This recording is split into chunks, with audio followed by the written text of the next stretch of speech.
where does Kyle Lowry rank among this current roster? Because there's a lot of back and forth, Wes. I don't know if you've been seeing this, but Toronto Raptors fans are getting a little sensitive about how we treat their superstar down here, their franchise's best player.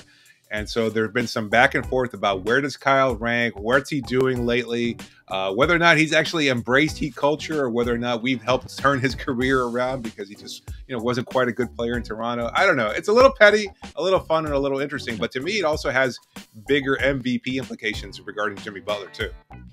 I guess, but this kind of strikes me as an extremely online conversation between, it's not Heat fans and Raptors fans, it's Heat Twitter and Raptors Twitter, and that's a very different kind of thing. It's a vocal minority of the fan base, but a minority nonetheless.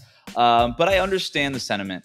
Look, I'm not, as far as the actual question go, where does Kyle rank on this team's roster? He's the third best player on this team, and if Raptors fans want to be upset about that, then they can be. But Jimmy Butler is one of the 12 best players in the NBA. Kyle Lowry is not. That's not.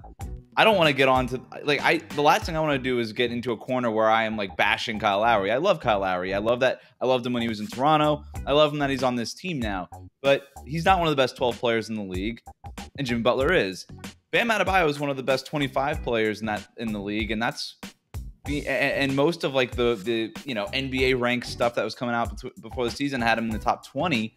Right. Kyle Lowry wasn't in there. Like, this isn't Heat fans just saying that. This is national media, national analysts, people who watch this game just saying, like, look, Kyle Lowry is great.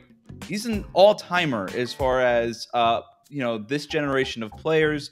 As far, he's got a championship ring. That's something that Jimmy Butler or Bam Adebayo cannot say. But let's not act like at 35 years old right now that he is better than Jimmy Butler or that he's better than Bam Adebayo. I do think that with that core three, the Heat have one of three of the best 35, 40 players in the NBA. Kyle Lowry's right there. But let's not sit here and act like he's the best player on Miami or he's the second best player. This team goes with Jimmy Butler and Bam. The counter argument to that is two words, and I believe you and I agree with you, but the counter argument is two words: Bryn Forbes. You take away Kyle Lowry and you get swept by the Milwaukee Bucks, and the best player on this roster, Jimmy Butler, gets outscored by Bryn Forbes. And that's why Toronto fans are pointing out, well, that 6-1 start is really nice. You wouldn't have that 6-1 start without Kyle Lowry. And I know this is where the conversation gets a little dicey because, again, we're talking about individual rankings, individual awards, things of that sort.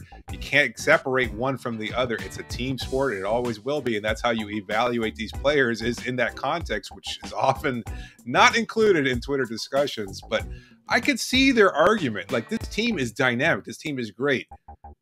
They're great and dynamic because of the rest of the team, but also because of the pace and the style at which Lowry plays. And that's what's changed this particular group. Because, Jimmy was there last year. Bam was there last year. Tyler was there last year.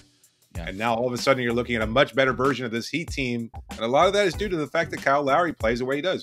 Both his perimeter defense that allows Jimmy and Bam to do what they do, and also because of his style of offense, the way he gets everybody set up, the way he makes sure that you're in a position to score. So, I mean, is there any kind of validity to that argument? Yeah. Again, Kyle Lowry changes the identity of this team completely on both ends of the court. I've written about it at the West Side. We've talked about it here on Locked On Heat over the last week.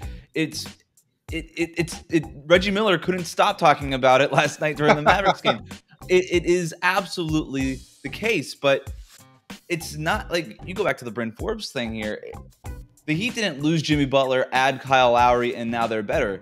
They didn't upgrade from Jimmy Butler. They upgraded from Goran Dragic, from Kendrick Nunn. That's the difference. That's the swing factor here, not from Butler to Lowry. Lowry is unimaginably helpful for this team right away. So quickly, they are taking on his identity. He is an identity changer, and you love that about Kyle Lowry. Again, I'm not going to get backed into a corner by Raptors Twitter here to start bashing Kyle Lowry. I love Kyle Lowry, but there's a difference between all of that, taking a small sample, Bryn Forbes, whatever it is, and trying to kind of extrapolate that over the course of an entire season. That's just not the way it works. The upgrade was from Dragic and Nunn to Kyle Lowry. That was the upgrade. The Heat are way better now because of that, not because somehow Kyle Lowry's effect on Jimmy Butler made Jimmy Butler a better player, that Kyle Lowry has usurped the number one status the way that LeBron did to Dwayne Wade. Like that's